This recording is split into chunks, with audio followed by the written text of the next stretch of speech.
FEMA കേസിൽ Bineesh കോടിയേരിയെ ED ചോദ്യം ചെയ്യുന്നു. കൊച്ചി ഓഫീസിലാണ് ചോദ്യം ചെയ്യൽ. ബിനീഷ് കോടിയേരിക്ക് ബിസിനസ് പങ്കാളിത്തമുള്ള കമ്പനികൾ ഉൾപ്പെട്ട ഫെമ കേസിലാണ് ചോദ്യം ചെയ്യുന്നത്.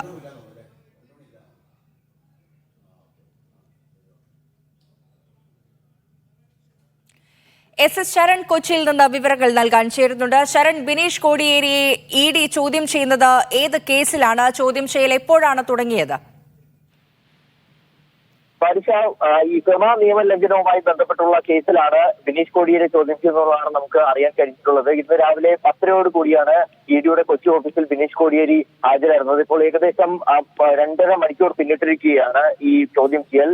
എന്തായാലും കഴിഞ്ഞ ആഴ്ച ഇത് സംബന്ധിച്ച ഒരു നോട്ടീസ് കൊച്ചി ഓഫീസിൽ ഹാജരാകണമെന്ന് ആവശ്യപ്പെട്ട ഇഡി നൽകിയിരുന്നതാണ്. പക്ഷേ അന്ന് ബിനീഷ് കോടിയേരി ഹാജരായിരുന്നില്ല. അതിനുശേഷമാണ് ഇന്നിപ്പോൾ രണ്ടാമത്തെ നോട്ടീസിൽ ഹാജരായെന്നുള്ളതാണ് നമ്മൾ മനസ്സിലാക്കുന്നത്. ഏതായാലും ബിനീഷ് കോടിയേരിക്ക് ഈ ബിസിനസ് പങ്കാളിത്തമുള്ള കമ്പനികൾ ഉൾപ്പെട്ട ഫെമ കേസിലാണ് ഇപ്പോൾ ഈ ചോദ്യം ചെയ്യൽ നടക്കുന്നതെന്നുള്ളതാണ് നമുക്ക് ലഭിക്കുന്ന വിവരം. എന്തായാലും ചില പ്രാഥമിക വിവരങ്ങൾ മാത്രമാണ് ലഭിച്ചിട്ടുള്ളത്. ആ കേസിന്റെ വിശദമായ വിവരങ്ങൾ അത് പിന്നീട് മാത്രമേ നമുക്ക് ലഭ്യമാവുകയുള്ളൂ. എന്തായാലും ഏറ്റവും പ്രധാനമായി മാറുന്നത് നേരത്തെ ബിനീഷ് കോടിയേരി ഇഡി അറസ്റ്റ് ചെയ്തിരുന്നതാണ്. അതടക്കമുള്ള കാര്യങ്ങൾ നമുക്കറിയാം. നേരത്തെ ബംഗളൂരിൽ വെച്ച് നാർക്കോട്ടിക്സ് കൺട്രോൾ ബ്യൂറോ ഈ ബിനീഷ് കോടിയേരി അറസ്റ്റ് ചെയ്യുന്നു. അതിനുശേഷം അതിന്റെ തുടർച്ചയായിട്ട് കള്ളപ്പണ ഇടപാട് സംബന്ധിച്ചുള്ള പരിശോധനകളിലേക്കൊക്കെ എൻഫോഴ്സ്മെന്റ് ഡയറക്ടറേറ്റ് കടന്നിരുന്നതാണ്. അന്ന് എൻഫോഴ്സ്മെന്റ് ഡയറക്ടറേറ്റ് ബിനീഷ് കോടിയേരിയെ അറസ്റ്റ് ചെയ്യുകയും അത് കേരള രാഷ്ട്രീയത്തിൽ തന്നെ വലിയ വിവാദം ഉണ്ടാക്കുകയും എല്ലാം ചെയ്തിരുന്നതുമാണ്. അതിന് പിന്നാലെയാണ് ഇപ്പോൾ മറ്റൊരു കേസിൽ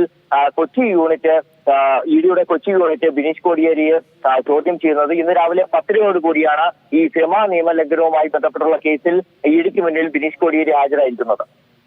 ശരി ശരൺ, അതായത് ഇതേ ആവശ്യവുമായിട്ട്, അതായത് ഇഡി ഇതിനു മുൻപും ഇതേ കേസിൽ ഹാജരാകണമെന്ന് ആവശ്യപ്പെട്ട് ബിനീഷിന് നോട്ടീസ് നൽകിയിരുന്നു എന്നാണോ?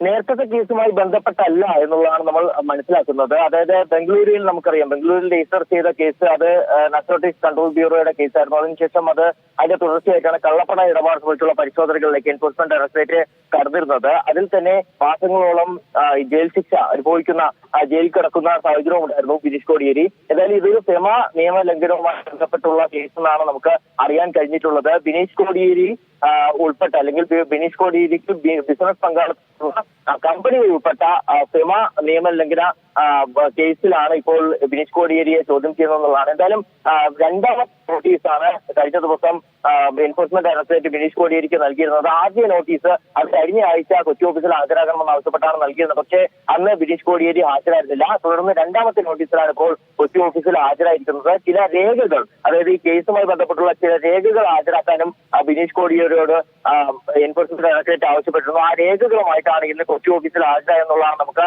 അറിയാൻ കഴിഞ്ഞിട്ടുള്ളത്. ശരി, ഫെമ കേസിലാണ് ബിനീഷ് കോടിയേരി കൊച്ചി ഇഡി ഓഫീസിൽ വെച്ച് ഇപ്പോൾ ചോദ്യം ചെയ്യുന്നത്. ബിനീഷ് കോടിയേരിക്ക് ബിസിനസ് പങ്കാളിത്തമുള്ള കമ്പനികൾ ഉൾപ്പെട്ട ഫെമ കേസിലാണ് ഈ ചോദ്യം ചെയ്യൽ തുടരുന്നത്. വരും മണിക്കൂറുകളിലാണ് കൂടുതൽ ഈ വാർത്തയുമായി ബന്ധപ്പെട്ടുള്ള കൂടുതൽ വിവരങ്ങൾ അറിയാൻ സാധിക്കുക. ശരണാണ് വിവരങ്ങൾ നൽകിയത്.